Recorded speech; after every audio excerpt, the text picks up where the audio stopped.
Bonjour à tous, je suis très contente de vous retrouver pour ce nouvel épisode de mon podcast créatif. Avant de rentrer dans le vif du sujet, j'espère que vous allez bien, que vos proches vont bien aussi.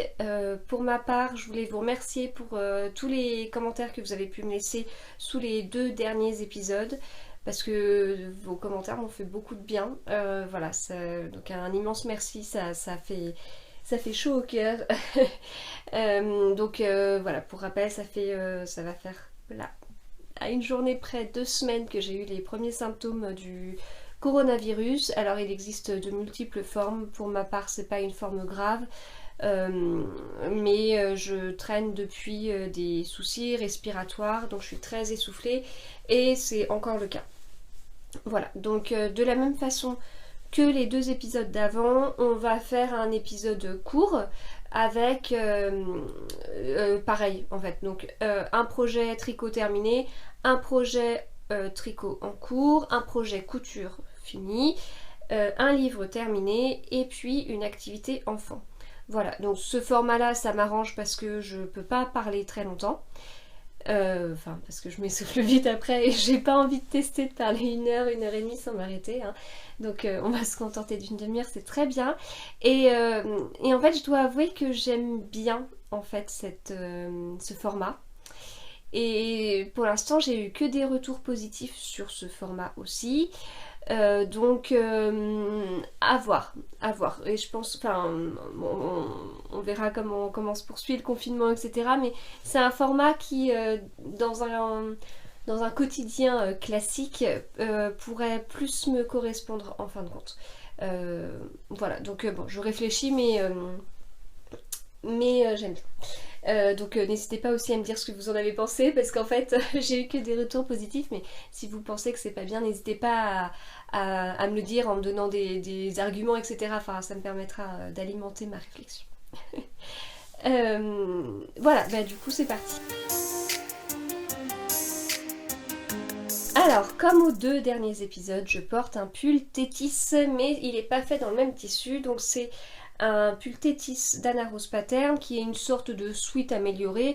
Alors moi de mon côté, comme pour la version la première que j'avais faite et que je vous ai montré, j'ai mis un col, c'est pas un bord-côte parce que c'est un morceau de mon tissu, mais j'ai mis un col, alors que normalement c'est plutôt, je crois que c'est plutôt une parmenture, donc qui est pas mal parce qu'en fait ça fait moins une finition sweat. Enfin, de mon côté, je vous l'ai déjà dit, je suis pas très sweet en temps normal, mais s'il est très féminin, ça passe.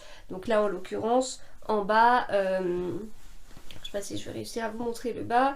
Voilà, c'est pas un bas avec un bord-côte qui resserre, c'est un bas normal avec juste un ourlet à l'aiguille double.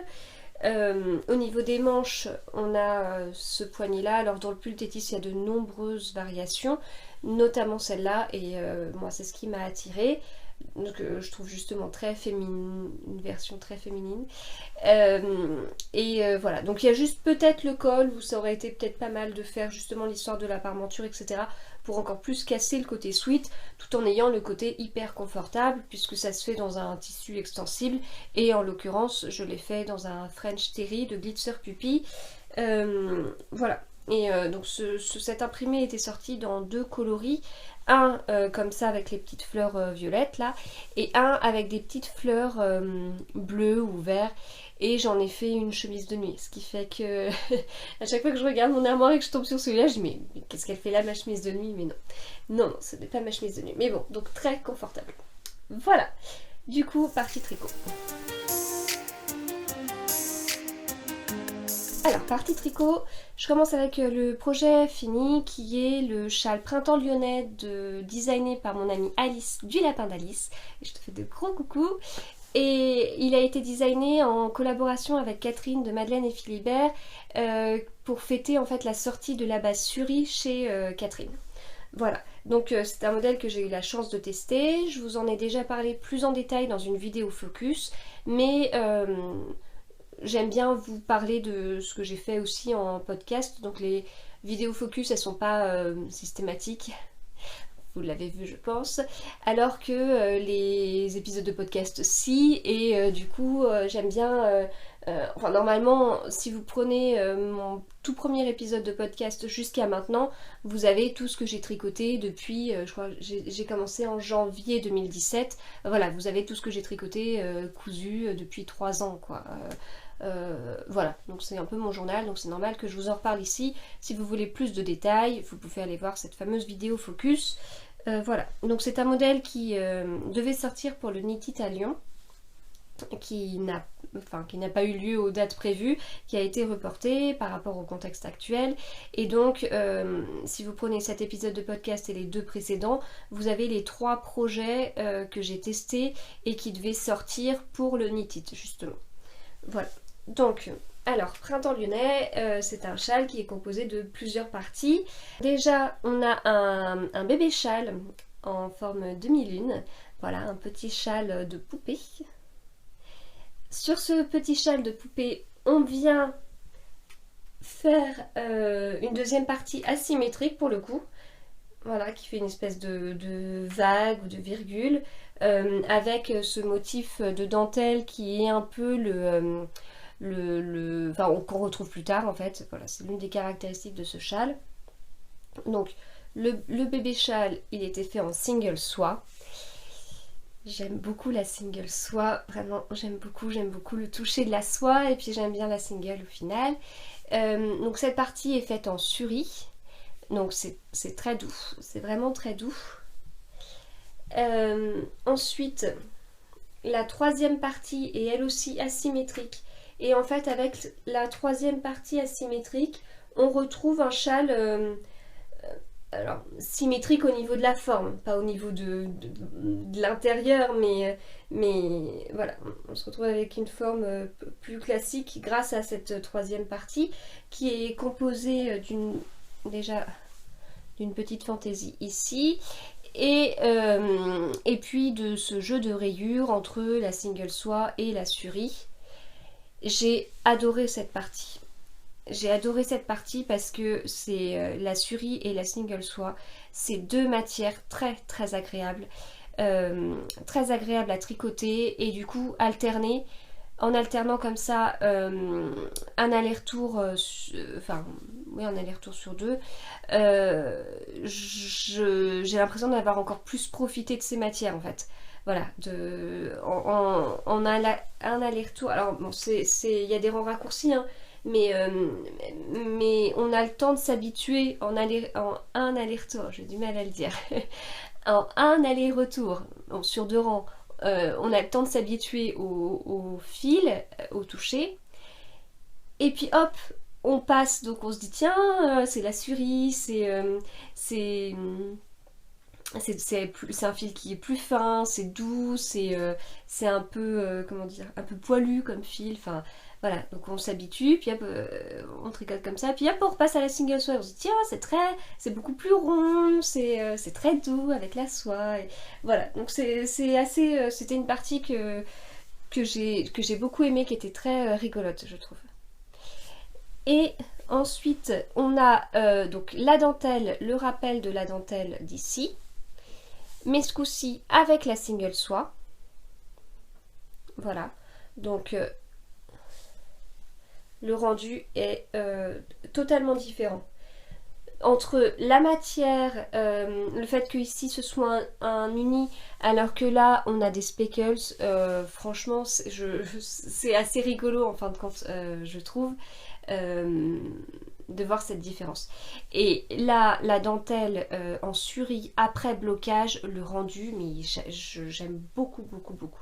Parce que forcément c'est de la dentelle, donc c'est un peu rabougri là quand on tricote, c'est pas très beau, mais au blocage ça prend ses aises, hein, voilà, ça s'épanouit, et le rendu est très très beau. Voilà, donc je trouve aussi le rendu très très beau en single soie, c'est très agréable à tricoter et tout, mais je trouve ça plus comment dire,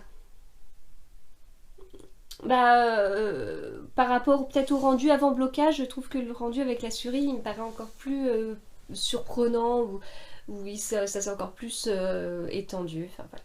Et donc ensuite, on finit avec une bordure qui a une petite originalité. C'est pas uniquement du jersey parce que vous voyez, on a un peu deux parties dans la bordure. On a une partie là qui paraît un peu ajourée et une partie plus dense en dessous. Et ensuite, les petits picots de la bordure, c'est moi qui les ai formés en copiant sur Alice, hein. J'ai rien inventé, mais c'est juste avec le... Alors là, c'est un petit peu... Voilà, c'est un petit peu mieux. Juste avec le blocage, parce que en fait, du coup, je me suis retrouvée à devoir bloquer mon châle. Et j'ai eu un petit doute. Et du coup, j'en ai parlé à Alice, j'ai repris ce qu'elle avait fait. Et donc, en fait, elle a mis juste une épingle, voilà, assez régulièrement. Et du coup, naturellement, avec le séchage, ça forme ses picots sans être obligé de faire un rabattage en picot. Voilà, donc très sympa à tricoter. À porter aussi. Je l'ai porté une fois alors que j'allais chez le médecin pour le coronavirus. Et en fait, j'avais pas très envie de sortir.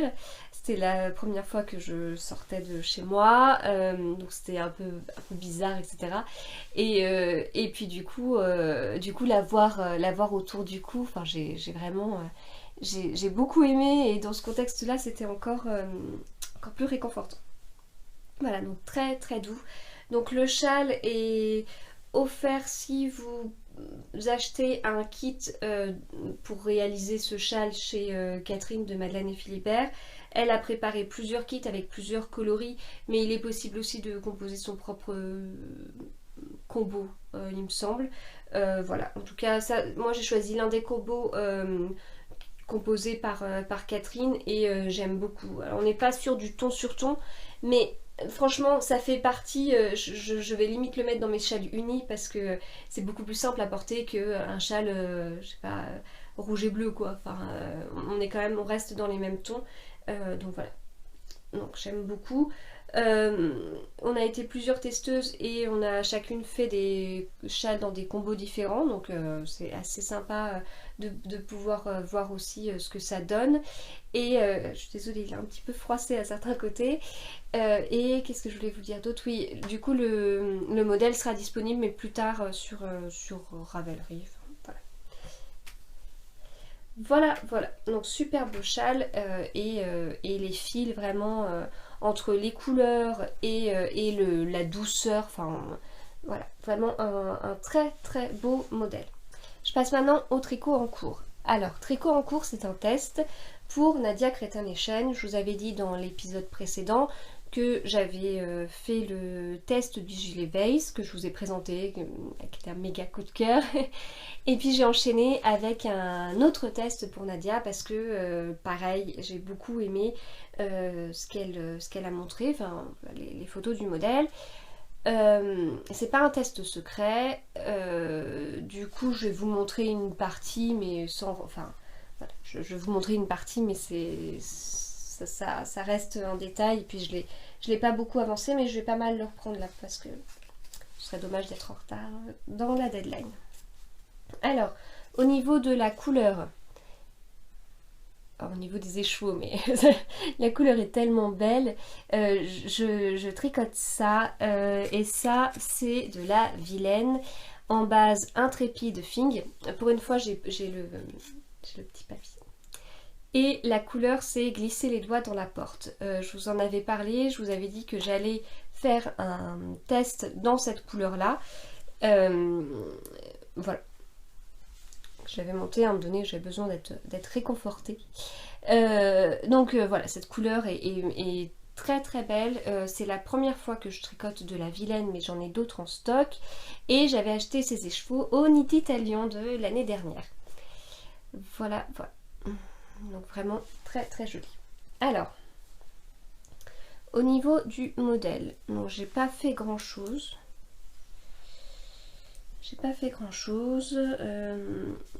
Bon, mais je l'aime beaucoup, je l'aime vraiment beaucoup. Déjà, la couleur, vous voyez là sur du jersey,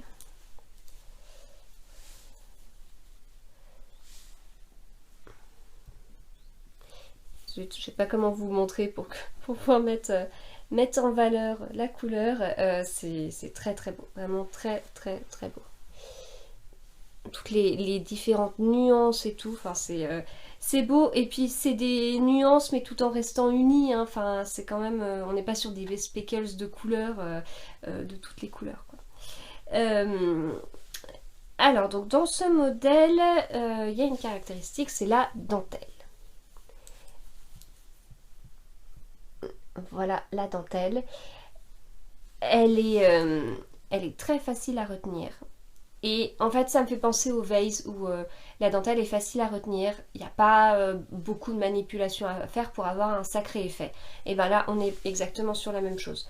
Alors, la dentelle est bien sûr différente, mais sur le principe, on est sur une dentelle où il n'y a pas grand-chose à faire, dans le sens où voilà, on n'est pas sur un motif de 50 rangs, etc. Avant d'avoir une répétition. Enfin là, c'est assez simple. Mais l'effet, il est super beau, quoi. Vraiment, je trouve l'effet très très joli. Bien sûr, ça se révélera davantage au blocage, mais franchement, c'est très chouette. Donc voilà, lui, je vais le reprendre activement pour pas prendre trop de retard. Enfin, pour pas être en retard tout court. Voilà, donc du coup j'ai terminé la partie tricot et je vais passer à la partie couture. Alors, dans la partie couture, je vais vous parler d'un petit sweat jasmin, encore un pour ma dernière, que j'ai fait dans un jersey. Et c'est un jersey de chez les tissus de Myrtille que j'avais acheté il y a un peu plus d'1 an. Donc il était temps. Voilà, donc le jasmin, hein, toujours aussi simple, patron d'Icati, c'est celui que j'utilise pour faire tous les sweats des filles. C'était un patron mixte, et après je varie les matières entre du French Terry, du jersey, des sweats plus épais, voilà. Donc ce qui fait que ma dernière a pas mal de jasmin dans sa garde-robe et elle en porte tous les jours. Donc soit elle porte son jasmin comme ça, soit elle met dessus un gilet Jules, et en fait quand elle met un gilet, son truc préféré c'est qu'en fait elle ferme son gilet jusqu'en haut et puis elle descend puis elle dit regarde maman, elle enlève son gilet, puis c'est pour me montrer le jasmin qu'elle a choisi de mettre en dessous. Voilà. Donc très très simple, à la surjeteuse, ça va très très vite. On n'a pas besoin de machine à coudre, hein, parce qu'il n'y a pas d'aiguille double à faire. Bien sûr, si vous avez une machine à coudre et pas de surjeteuse, vous pouvez totalement le faire en remplaçant le surjet par un pan zigzag et ça marche tout aussi bien. Voilà, et ce tissu, je le trouve vraiment, cet imprimé là, je le trouve trop mignon. Voilà. Trop mignon, vraiment c'est un motif très sympa. Voilà pour la partie couture, on passe à la partie lecture. Alors, partie lecture, donc pendant cette période j'ai eu envie de lire ou de relire des classiques. Et donc j'ai ressorti un peu ce qu'on avait à la maison déjà, que j'avais soit lu, soit pas encore, parce que c'était pas moi, c'était mon mari. Et puis là, j'ai choisi de lire Le Tour du Monde en 80 jours de Jules Verne, parce que ma fille aînée devait lire une version allégée en classe, et on peut comprendre pourquoi il y a des versions allégées.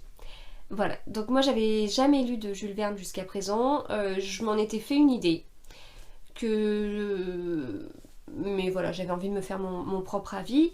J'ai trouvé, donc par rapport à ce que je pensais, j'ai trouvé ça plus sympathique, plus rigolo, avec de l'humour, mais un peu caché. Enfin, le personnage principal, Phileas Fogg, est très particulier parce qu'il s'inquiète jamais, etc. Et du coup, je trouve que c'est écrit avec beaucoup d'humour, mais en... Comment dire, de façon implicite. Voilà. Enfin, j'aime beaucoup. J'ai beaucoup aimé ces parties-là. Au niveau de l'histoire, j'ai été pareil agréablement surprise. En fait, je trouve ça plus moderne que ce à quoi je m'attendais. Le personnage principal fait un tour du monde et il a lancé un pari avec des copains et du coup de faire le tour du monde en 80 jours. Il avait un peu réfléchi au truc en se disant que c'était possible et pour gagner il devait revenir à Londres un certain jour à une certaine heure et voilà. Et du coup forcément pendant son voyage il se passe plein de péripéties qu'il n'a pas pu anticiper, on est d'accord. Et puis en plus de ça, on a un détective qui vient et qui essaye de le suivre pour pouvoir l'arrêter pour X raisons. Et puis il a aussi un valet, alors je sais pas si c'est un valet, un serviteur, enfin je sais plus le terme utilisé, mais bon, c'est pas un majordome, mais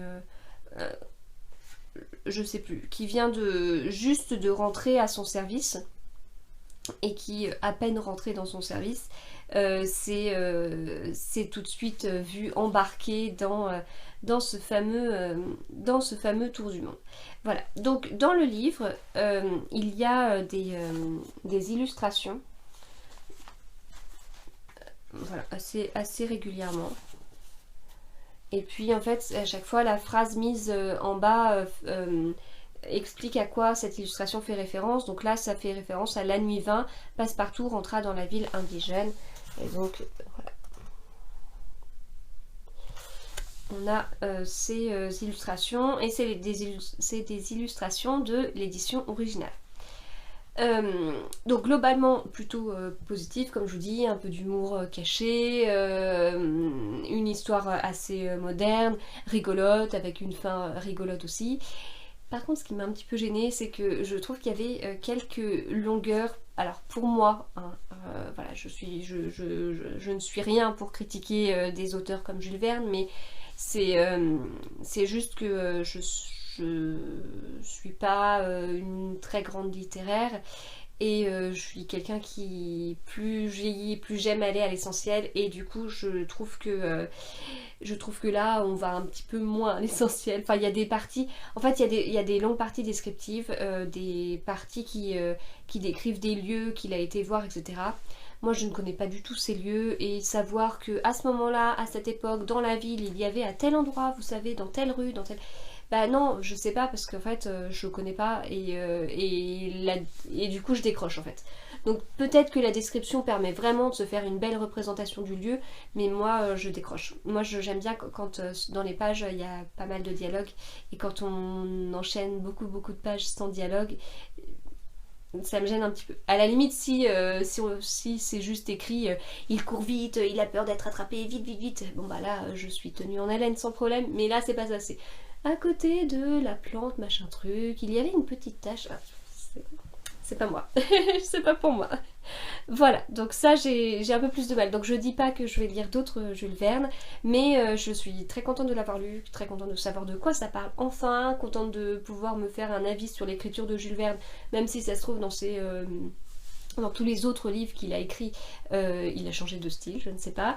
Mais voilà, sympa, et puis chouette de pouvoir le lire en même temps que ma grande, parce que du coup on a pu échanger. Donc je pense qu'elle a eu la version allégée sans les fameuses descriptions, ce qui est pas plus mal pour son âge entre autres. Et voilà, donc si vous l'avez lu, je veux bien avoir votre avis pour savoir ce que vous en avez pensé. Et donc là, cette version livre de poche est très sympa, parce que déjà, comme je vous montre, la couverture elle brille un petit peu. Et puis ces fameuses illustrations là, c'est rigolo. Puis ça dynamise la lecture aussi. C'est sympa au milieu d'une description d'avoir une petite pause et d'avoir l'illustration. Voilà, donc ça c'est fini pour la partie lecture. Je passe à la partie activité enfant que j'ai déléguée à ma fille aînée. Voilà. Donc ma grande va vous parler de l'aquarellum de la marque Santosphère. Je vous en avais déjà parlé il y a un petit moment, et elle va vous montrer comment ça fonctionne. Donc il existe plusieurs boîtes avec différents motifs, etc. Les planches sont comme ça, et puis voilà, vous allez voir comment ça marche. Alors, pour commencer, donc vous avez un papier comme ça. un petit cahier avec toutes les couleurs que vous voulez. Donc là, moi, je vais choisir le mauve, donc celui-là. Donc ici, j'ai toutes les couleurs que j'ai besoin. Donc nous aurons besoin de l'eau qui est ici et du rose qui est là. Et une goutte de bleu. Quand c'est petit, là, ça veut dire que c'est une demi-goutte? Une demi-goutte. C'est ça? Oui. D'accord. Mais c'est vraiment... c'est parfois difficile à faire. Ouais. Donc, avec la pipette, donc j'ouvre le bleu.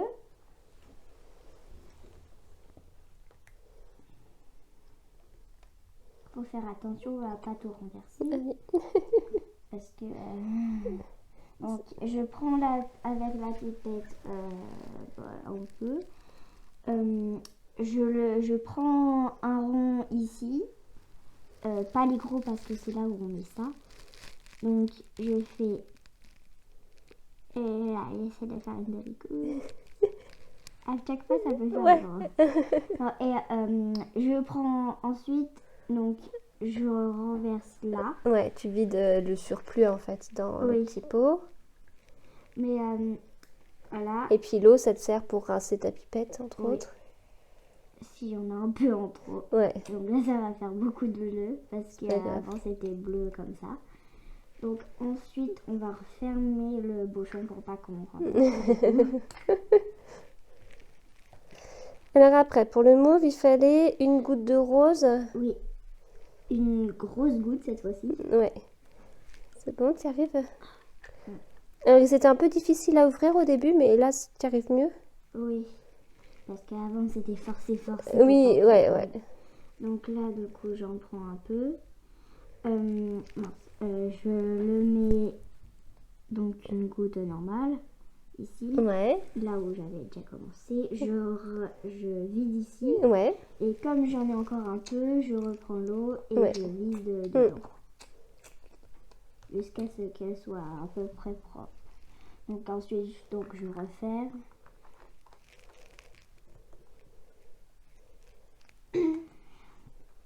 Donc ensuite, il me dit 3 gouttes d'eau.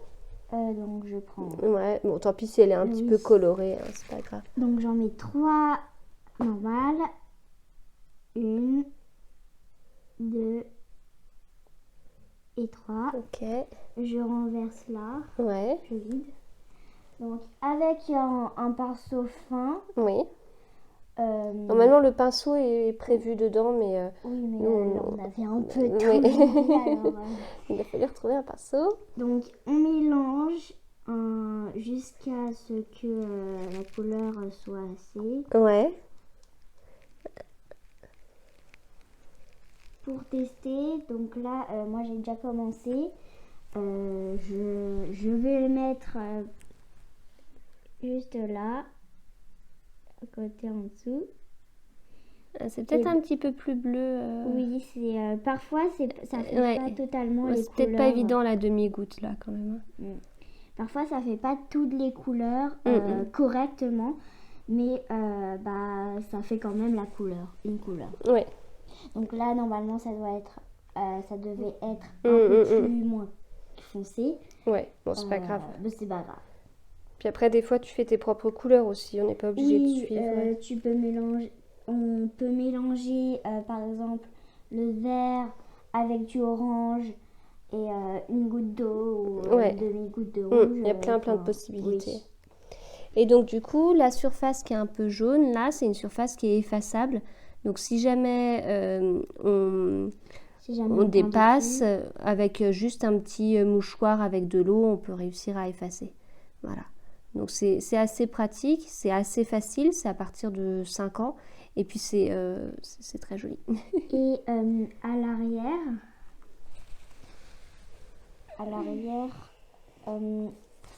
donc là vous avez le dégradé. Il vous montre comment vous pouvez faire le dégradé. C'est pas facile à faire. Donc là ça commence par un pourpre.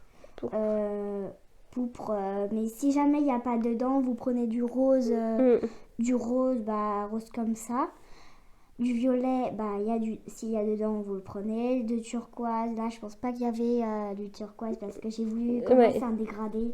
Ouais, mais Il y c'est avait pas pas évident vraiment, à faire. Hein. Donc c'est voilà, compliqué aussi. du coup le résultat est vraiment très très chouette.